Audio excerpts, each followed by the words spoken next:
Good afternoon, Melachim, and welcome back to more children's Torah stories. Today, we are going to read listen to the last story of, who is this guy again? Remind me? I don't know. Is this Giraffe Man?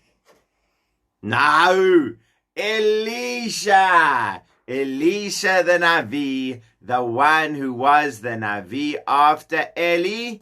Yahoo. Well, Elisha was old and sick.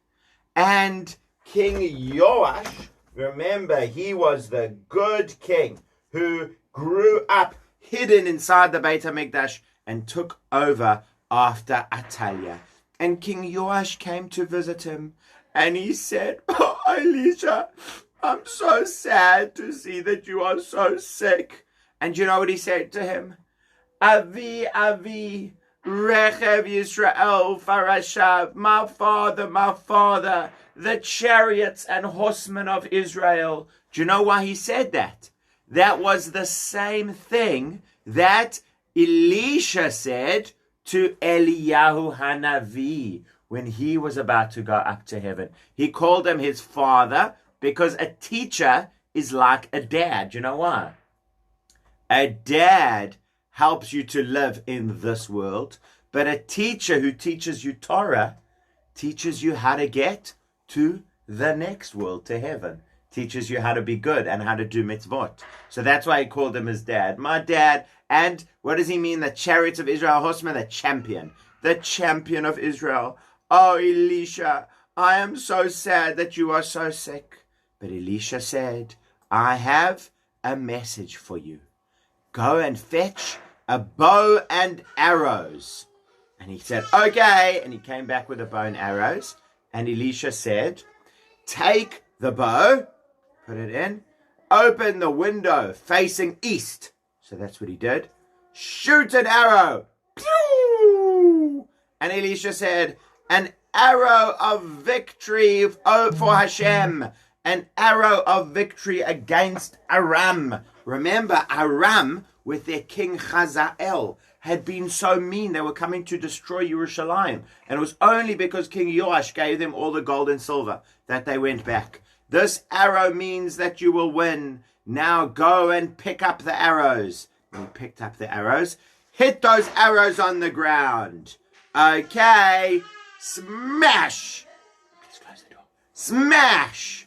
Smash. Hit the arrows 3 times. No! You silly man! Silly old King Joash! Why? I did what you asked me to do. Because you only hit the arrows 3 times. That means you will only win against the bad people in Aram 3 times. If you hit with the arrows 5 or 6 times, you would have chased them away so they would never come back and bother the Jewish people. But because you only smashed 3 times, that means you will win 3 times against Aram, but the other times they will win. Oh, sorry, Elisha. Oh well, we'll do our best. Well, not too long after that, Elisha died. He was old and he had been sick. And he died, and his neshama went back to Hashem. Well, they took him to bury him. But they buried him, and he had just been buried. And at the same time, there was another man who had also died. Well, they were taking that other man also to be buried. So they were carrying him along. But then suddenly, they saw some robbers nearby. And they said, oh no, robbers, we don't have time to bury him properly. We'll just put him into a grave over here. Do you know whose grave they started putting this man into? Elisha's. So they started putting him into Elisha's grave, and they put his body down, and it went bump, and it bumped against Elisha. And do you know what happened? The man came alive again. Whoop! Yeah! Okay. Hello, everybody. He just touched Elisha, and then he was alive again. And then we're not sure exactly what happened. One of the rabbis said he walked over to his own grave and he went and lied down in his own grave and then he died. That could be. But that is what happened even from just touching Elisha, he did come back. And that was the end of Elisha. And then we had all kinds of other kings, and some of them were really good, but some of them were not so good. And sometimes, remember we said that the Jewish people had the kingdom in the north, the kingdom of Israel, and the kingdom in the south, the kingdom of Judah. Sometimes those kingdoms used to fight with each other, and that was especially sad. Part of the problem was the ones at the top prayed to idols a lot more than the ones at the bottom, and the ones at the top, there were a lot more of them. So unless Hashem was helping the ones at the bottom with the Beit HaMikdash, the kingdom of Judah, unless Hashem was helping them, the ones at the top normally did win against the ones at the bottom. Well, then let me see what other stories, because a lot of the stories are the same, about this one fought against that one, and that one fought against this one.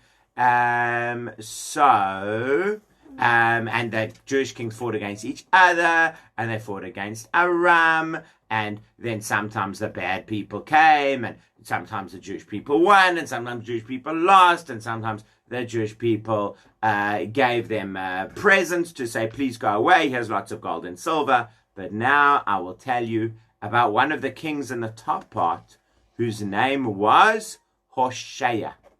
And what Hoshea had was suddenly different. Because... why did he turn him different? Well, because he had a brand new enemy come into town. That enemy was called Ashur, the Assyrians. The Assyrians were a brand new nation. Well, they were a new empire.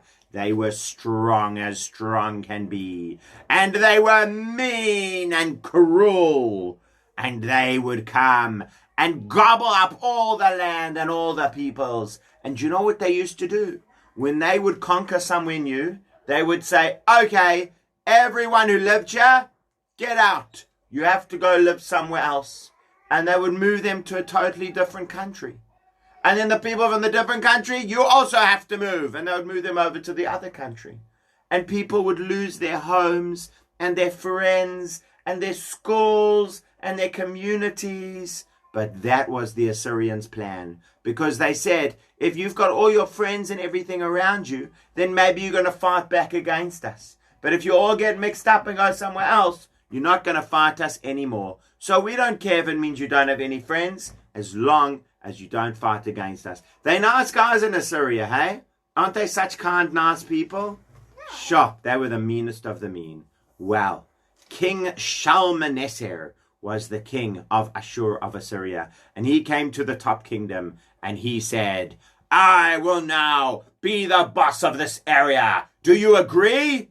Yes, I agree. Because if you would try to fight against him, he thought there was no way you would win. The Assyrians were the strongest of the strong.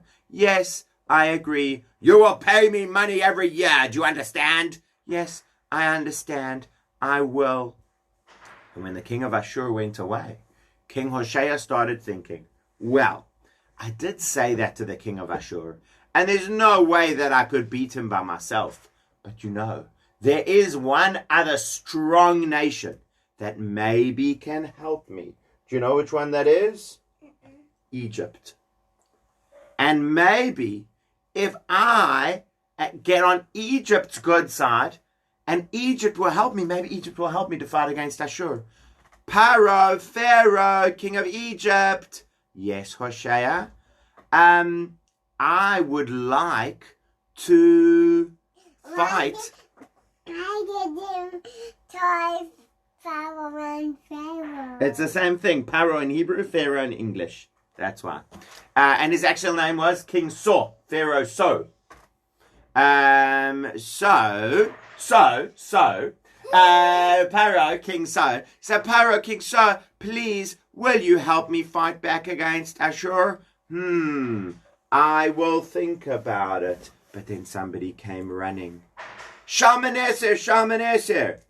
Yes? Shalmaneser, I heard that King Hoshea is trying to fight you. What? There's no way he can fight me. He's trying to get together with Egypt to fight you. I can't believe it. How dare he? King Hoshea? Yes, King Shalmaneser. King Hoshea, you didn't listen. I said I will be your boss and you said yes. Now I'm taking you to jail. Off he took him into jail. And then he said, and now I am coming to take away the whole kingdom of Israel. And this next bit is very sad, Yeladim, because King Shalmaneser came with his whole army and they took over that top part of Israel. And then what did they do? They took all those Jewish people from there and they chased them away. And they said, you can't live here anymore. You must go live somewhere else. And they all went away from the land of Israel. There were only very few of them who still ended up staying there. They brought in other people from other countries to come and live there. But all the Jewish people who had been were not in Israel anymore. And the problem was, the reason that this all happened... I want to pass it up. Okay. The reason that this all happened was because those people in the top part of Israel had kept praying to idols the whole time. All the prophets had said to them, guys, no more idols. It's enough. You must, if you want Hashem to help you, you have to be on Hashem's side. You have to remember that Hashem is the one who made the whole world. But for so many years, they kept on praying to idols until eventually, when King Shalmaneser came, they didn't even ask Hashem for help because they had basically forgotten about Hashem.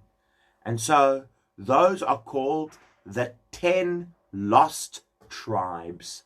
A lot of those Jewish people. And from some of the main tribes, Reuven, Shimon, Yisachar, Zavulun, Dan, Naphtali, Gad, Asher, Yosef.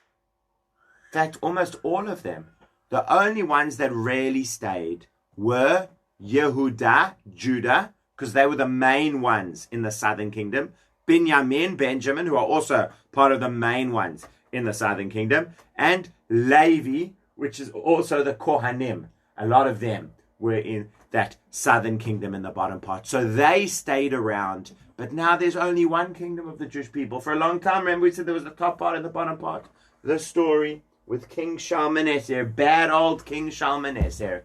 That means that that part of the Jewish people is no longer a part of our story. And some of them did come back later on, but only a few here and there. Most of them didn't come back. Maybe one day we will find people who come from those 10 lost tribes.